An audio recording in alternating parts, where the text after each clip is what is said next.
El éxito de los Shakers no era acompañado por la comodidad de sus integrantes. Y también hasta el día de hoy no vemos un peso. Firmamos un contrato espantoso y cedimos los derechos de por vida. Y ya empezamos a ver matufias, divaes con la guita de la gente que nos rodeaba. Entonces ya empezamos a sentir cierto rechazo. Además ya empezamos a ser más grandecitos. No se podía jugar a ser pibe, ¿viste? Ya tenés que encarar. Y no se nos ocurrió ni por magia de intentar decir algo en español. Ya a esa altura ya teníamos la ayuda de Mateo, el Quinto, Rada, que ya te estaban diciendo, vos mirá que se puede hacer otra cosa.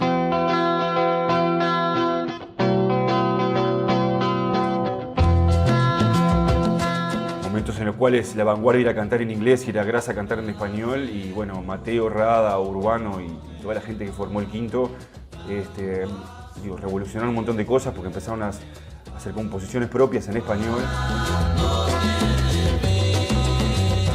En el programa Discodromo Show se conocen Eduardo Mateo y Horacio Buscaglia.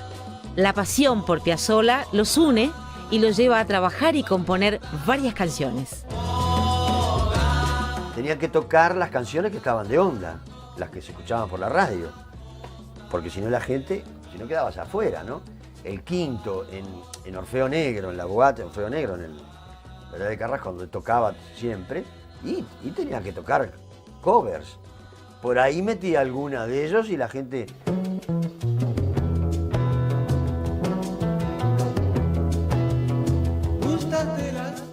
La propia gente te decía que no se podía hacer rock and roll en español.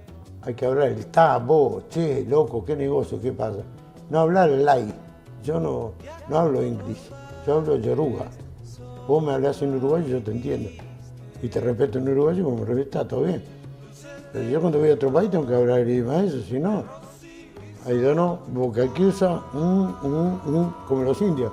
Nosotros estábamos haciendo, y el Quinto, ¿no? Entonces, canciones propias. Eso ya era otra transgresión. No eran canciones conocidas para la gente. Y si a eso le agregás que además el Quinto, en el caso del Quinto, tenía tumbadoras, porque cuando vimos a Santana quedamos todos contentos, que bueno, ahora no nos van a decir más chongos. Y hacía candombe. El candombe no era lo más groncho que existía. El candombe no era la música de este país, como es hoy, no era la música popular, no. Candombe era, yo qué sé, lo que pasaba en carnaval, obviamente. En carnaval, divino, impresionante.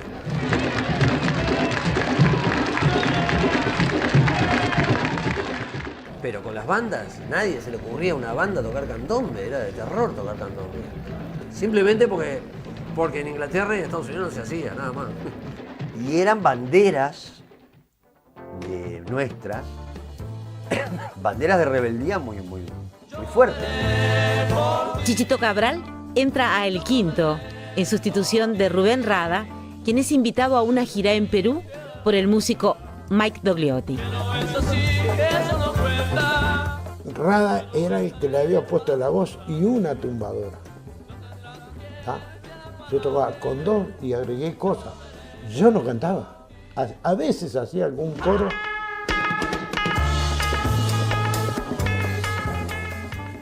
El público en principio no quería nada.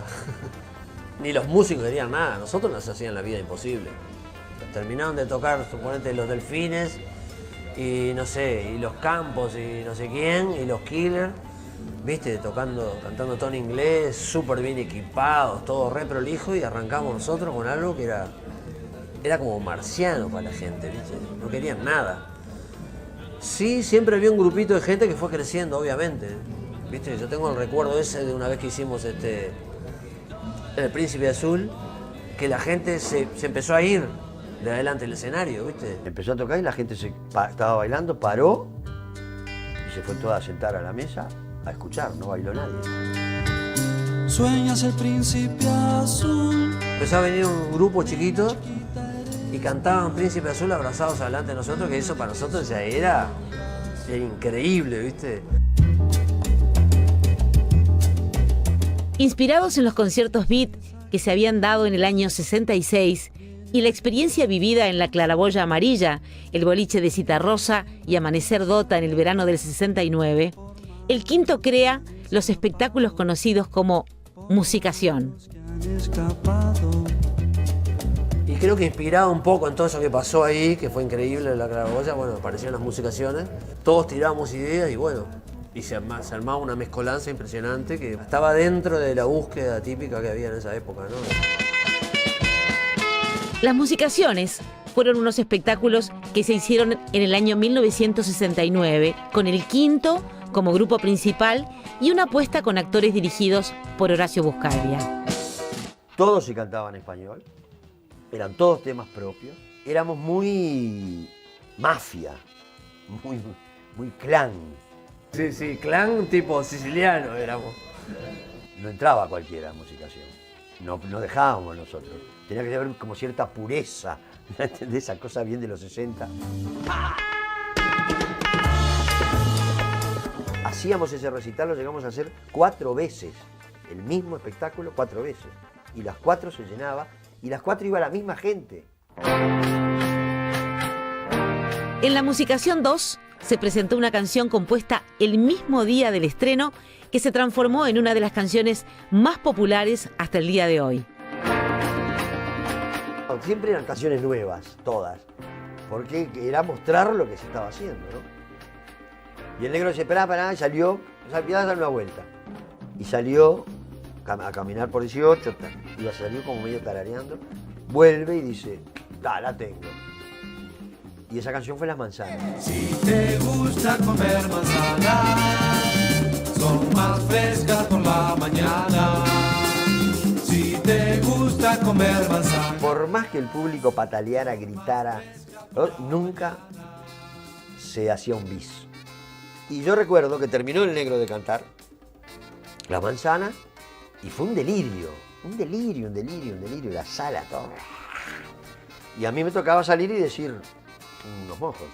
Yo me di vuelta, salí para afuera, volví a entrar, ¿no? Como diciendo, me toca a mí, che. Y la gente no paraba. Entonces yo me di vuelta y dije, dale, va a cantarlo otra vez. Y fue la única canción que se repitió. Y fue la canción que abrió el camino a la música beat, al candombe beat. Debes comer, si no madrugas, encontrarás feas manzanas y llorarás. ¿Por qué? Lo primero que tuvimos repercusión grande fue cuando grabamos Las Manzanas de Rada, que tuvo más éxito de lo que esperábamos. Fue el primer disco que grabó Rada. La Musicación 3 fue concebida como una película que se pasaba al revés, comenzando por los créditos. Le agradecíamos a la hermana norteamericana y a no sé quién. Yo había escrito una serie de sketches que se iban como ¿no? Que se cortaban y continuaban con Pacheco. A Pacheco se le tomaba el pelo y blanquito en los dibujantes como boxeador. A Pacheco había sido boxeador, ¿no? Y se tomaba el pelo como el reyesito y con guantes de boxeo.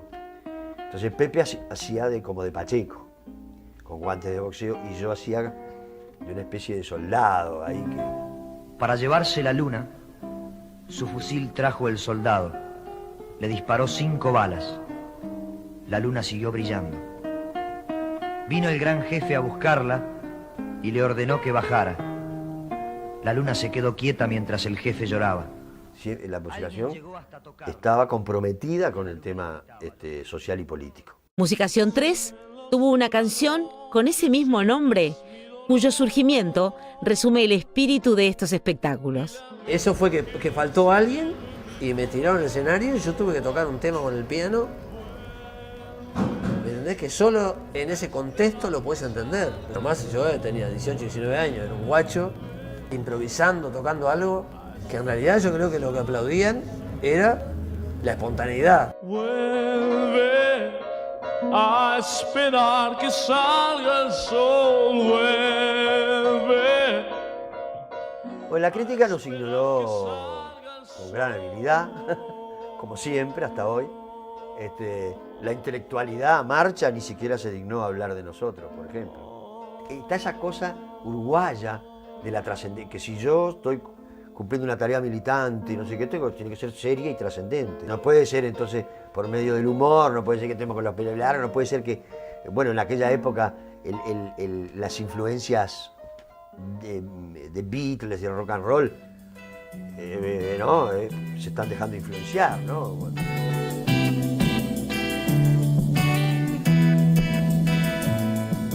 El quinto, la trascendencia pública que tuvo en el momento de su existencia fue muy pequeña, era un público pequeñísimo de cueva, digamos. Los discos fueron posteriores y realmente tuvieron una venta muy exigua. Eduardo Mateo era una de las principales figuras del Quinto. Luego de su separación, graba su primer disco solista en 1971, saliendo a la venta en 1973. Se convirtió en una figura de gran incidencia sobre los músicos, pero que en sí mismo no logró tener una adhesión del público muy importante hasta el fin de su vida.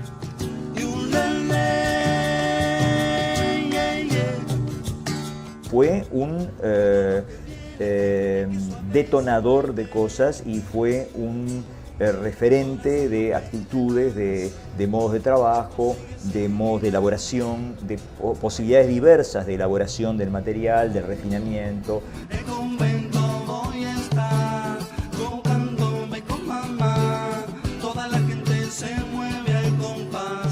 A través de la influencia de la música brasileña, de la utilización del humor, del valor fonético de las sílabas y un modo muy particular de emitir la voz, se convirtió en un referente para varias generaciones de músicos.